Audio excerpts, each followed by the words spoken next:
सभी प्यारे साथियों को राम राम नमस्कार। उम्मीद करता हूं आप सभी बहुत ही बढ़िया होंगे। इस वीडियो में हम बात करने वाले हैं टेरिटोरियल आर्मी 2024 की नई भर्ती के बारे में। तो इसके बारे में जो नोटिफिकेशन वगैरह रिलीज हुए हैं उसके बारे में मैं ऑलरेडी आपको इन्फॉर्मेशन दे चुका हूं। इस वीडियो में जो हम बात करने वाले हैं वो बात करने वाले हैं इसमें लंबाई क्या मांगी जाती है, इसका सिलेबस क्या रहता है, इसकी क्वालिफिकेशन क्या रहेगी, इसमें दौड़ कितनी होती है, वो सारी चीजें आपको क्लियर हो जाएंगी।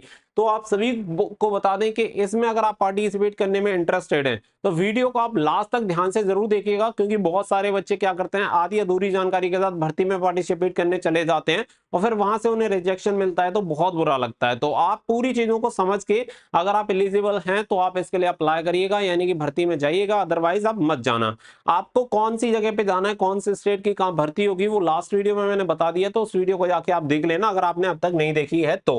बाकी का ये जो वैकेंसी रहेंगी वो 10th पास कैंडिडेट के लिए रहती है सबसे ज्यादा। बाकी का इसके लिए 8th पास कैंडिडेट भी अप्लाई कर सकते हैं, 12th पास भी अप्लाई कर सकते हैं। परमानेंट भर्ती रहेगी। अग्निवीर स्कीम के अंडर ये भर्ती आपकी नहीं आती है। लॉकडाउन से पहले ये भर्ती हुआ करती थी, लेकिन कोविड आ जाने के बाद ये भर्ती अब इतने समय के बाद अब आ रही है, यानी कि पिछले 4-5 साल से कोई भी भर्ती नहीं हुई है। अब ये टेरिटोरियल आर्मी की पहली भर्ती है, तो इसमें नंबर ऑफ वैकेंसी काफी बढ़िया देखने के लिए मिल जाएंगी। तो वीडियो पसंद आए वीडियो को लाइक और शेयर कर देना, चैनल को सब्सक्राइब कर लेना, ताकि फ्यूचर में हर एक अपडेट आपको रेगुलर मिलती रहे। सबसे पहले हम बात करेंगे इसकी क्राइटेरिया की। तो देखो, एज लिमिट जो रहेगी वो 18 से 42 साल रहेगी। जिस दिन आपकी रैली भर्ती की डेट होगी उसी दिन आपकी न्यूनतम और अधिकतम उम्र की गणना होगी। तो यहाँ पे ये प्लस पॉइंट रहता है कि इसमें एज क्राइटेरिया काफी बढ़िया रहता है, 18 से 42। तो कोई भी कैंडिडेट इसके लिए पार्टिसिपेट कर सकता है। बाकी का अगर मैं क्वालिफिकेशन की बात करूं तो यहाँ पे सोल्जर जीडी के लिए जो क्वालिफिकेशन होती है वो 10th पास रहती है, लेकिन आपका ओवरऑल जो परसेंटेज होना चाहिए वो 45% होना चाहिए और हर एक सब्जेक्ट में 33% होना चाहिए। तो आप इसके लिए फॉर्म अप्लाई कर सकते हैं।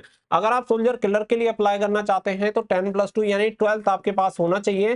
12th के साथ साथ आपके पास यहाँ पे ओवरऑल जो परसेंटेज होना चाहिए वो 60% आपका होना चाहिए। और इसके साथ साथ आप सभी को बता दें कि हर एक सब्जेक्ट में मिनिमम 50% आपके पास होना चाहिए। और इंग्लिश और मैथ और अकाउंट्स और बुक कीपिंग में भी आपके पास 50% होना चाहिए 12th क्लास में, तभी आप इसके लिए फॉर्म अप्लाई कर सकते हैं। अगर आप अप्लाई करना चाहते हैं सोल्जर ट्रेड्समैन के लिए हाउसकीपर एंड मैथ कीपर को छोड़ के, तो इसके लिए 10th पास होना चाहिए और आपकी जो परसेंटेज होनी चाहिए वो 33% है, तो आप अप्लाई कर सकते हैं। बाकी का अगर आप housekeeper and math keeper tradesman के लिए अप्लाई करते हैं तो सिंपल 8th पास आप होने चाहिए। 33% के साथ आप इसके लिए फॉर्म अप्लाई कर सकते हैं। तो ये क्वालिफिकेशन और एज क्राइटेरिया आपको क्लियर हो गया होगा कि आप कौन सी पोस्ट के लिए एलिजिबल हैं। अब आगे बढ़ते हैं, यहाँ पे बात कर लेते हैं फिजिकल स्टैंडर्ड। सबसे पहले बात आती है हाइट की। जनरली आप सभी को पता है आर्मी में आपकी 170 सेंटीमीटर जीडी के लिए ली जाती है, लेकिन यहाँ पे सभी ट्रेड के लिए सेम हाइट होती है, वो होती है 160 सेंटीमीटर। अगर आपकी लंबाई 160 सेंटीमीटर है तो आप इसके लिए फॉर्म अप्लाई कर सकते हैं। कुछ स्टेट के लिए, कुछ जगह के लिए 157 सेंटीमीटर के साथ भी कैंडिडेट फॉर्म अप्लाई कर सकते हैं।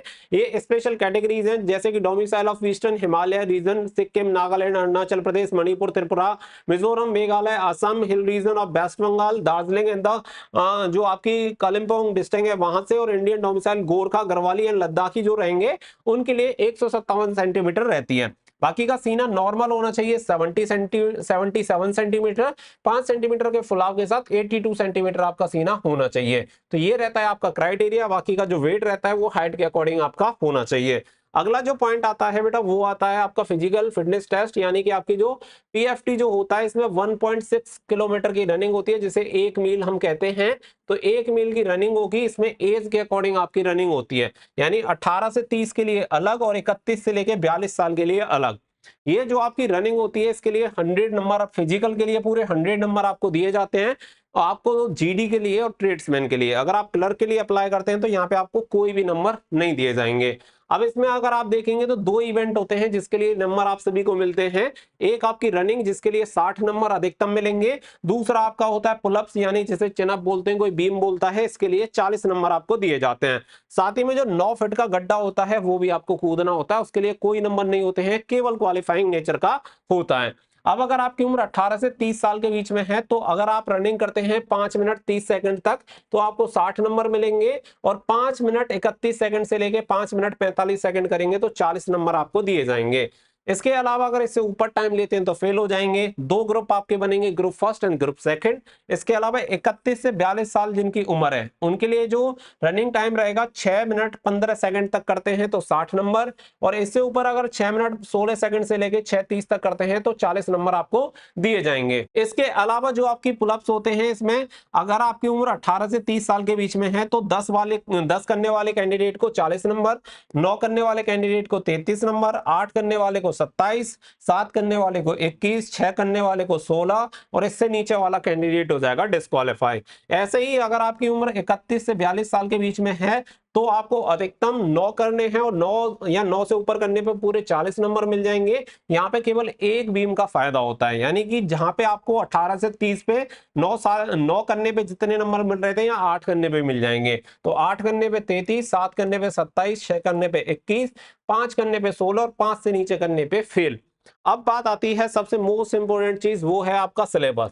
क्योंकि आप ऐसे समझो कि आपने फिजिकल वगैरह सारी चीजों को क्वालिफाई कर लिया और आप रिटन एग्जामिनेशन में डिस्क्वालीफाई हो गए, यानी कि फेल हो गए, तो पूरी मेहनत हो जाएगी बर्बाद। तो यहाँ पे आपको इससे बहुत सीरियस तरीके से लेना है, इसकी तैयारी करनी है पहले से, क्योंकि इसकी रैली डेट्स आपकी आ चुकी हैं। 4 नवंबर से आपकी जो रैली है वो हो जाएंगी स्टार्ट, तो तैयारी कर दो अभी से शुरू। अब इसके लिए आप सभी के लिए यहाँ पे एक टेरिटोरियल आर्मी न्यू बैच हमने लॉन्च किया है, जो कि जवान बैच के नाम से रहने वाला है। इसका प्राइस केवल 199 रुपए रखा गया है, जिसे इजीली कोई भी बच्चा अफोर्ड कर सकता है। इसमें आपको लाइव क्लासेस मिल जाएंगी, पीडीएफ ई नोट्स मिल जाएंगे, प्रैक्टिस एंड डाउट क्लासेस मिल जाएंगी, और ये देखने के लिए मिलेगा आपको हमारे एप्लीकेशन स्टडी फॉर ड्रीम्स पर, और ये देखने के लिए मिलेगा आपको हमारे एप्लीकेशन स्टडी फॉर ड्रीम्स 2.0 पर, जिसका लिंक भी आपको वीडियो के डिस्क्रिप्शन में मिल जाएगा। ये एप्लीकेशन स्टडी फॉर ड्रीम्स 2.0 जिसे आप गूगल प्ले स्टोर से जाकर डाउनलोड कर सकते हैं, और जो लिंक वीडियो के डिस्क्रिप्शन में दिया गया है वहां से भी डाउनलोड कर सकते हैं। तो बहुत ही बढ़िया बैच रहेगा, पूरा सिलेबस आपका यहाँ से कंप्लीट हो जाएगा। ये जो प्राइस है वो लिमिटेड ऑफर है, इसके बाद जो प्राइस होगा वो आपका हाइक हो जाएगा, यानी कि इसका जो पैसे होंगे वो इंक्रीज हो जाएंगे। तो सभी बच्चे जाके फटाफट से एनरोल कर लेना टाइम से। आगे बढ़ते हैं जिससे कि समय से आपकी क्लास स्टार्ट हो जाए। तो ये सिलेबस आप देखो, यहाँ पे अगर आप सिलेबस देखते हैं जीडी का, ट्रेड्समैन का, और जो 8th पास ट्रेड्समैन है इनका आपको सेम देखने के लिए मिलेगा, जिसमें आपका अगर हम बात करें जनरल नॉलेज के 20 क्वेश्चन, जनरल साइंस के 15 क्वेश्चन, मैथमेटिक्स के 15 क्वेश्चन, हर एक क्वेश्चन के लिए 2 नंबर दिए जाते हैं, 50 क्वेश्चन रहते हैं, 100 मार्क्स आपको दिए जाते हैं। 32 मार्क्स आपको लेने आने पड़ेंगे, मिनिमम क्वालिफाइंग मार्क्स 32 रखे जाते हैं। सेम यही सिलेबस आपको ट्रेड्समैन 10th पास वालों के लिए और 8th पास वालों के लिए देखने के लिए मिलेगा। बस आपके पेपर का जो स्टैंडर्ड होता है वो थोड़ा सा चेंज हो जाता है आपके क्वालिफिकेशन के अकॉर्डिंग। फिर सबसे लास्ट में बात आती है सोल्जर क्लर्क के लिए। तो यहाँ पे पार्ट 1 एंड पार्ट 2 में आपका पेपर डिवाइड होता है। पहले पार्ट में आपका जनरल नॉलेज के 5 क्वेश्चन, जनरल साइंस के 5 क्वेश्चन, मैथमेटिक्स के 10 क्वेश्चन और कंप्यूटर साइंस के 5 क्वेश्चन, टोटल मिलाकर यहाँ पे आपके 25 क्वेश्चन पूछे जाते हैं, 50 मार्क्स आपको दिए जाते हैं पार्ट 1 में, जिसमें से आपको 20 नंबर लेके आने पड़ेंगे तभी आप क्वालिफाई होंगे।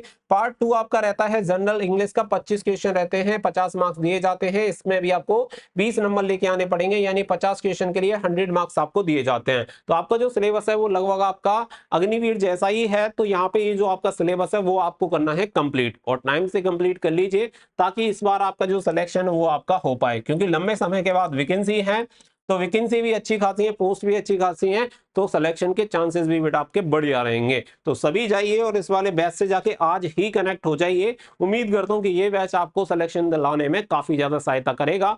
वीडियो पसंद आई हो तो वीडियो को लाइक शेयर करके चैनल को सब्सक्राइब कर लें। मिलेंगे नेक्स्ट वीडियो में, फिलहाल के लिए बस इतना ही। So thank you for watching. जय हिंद, जय भारत।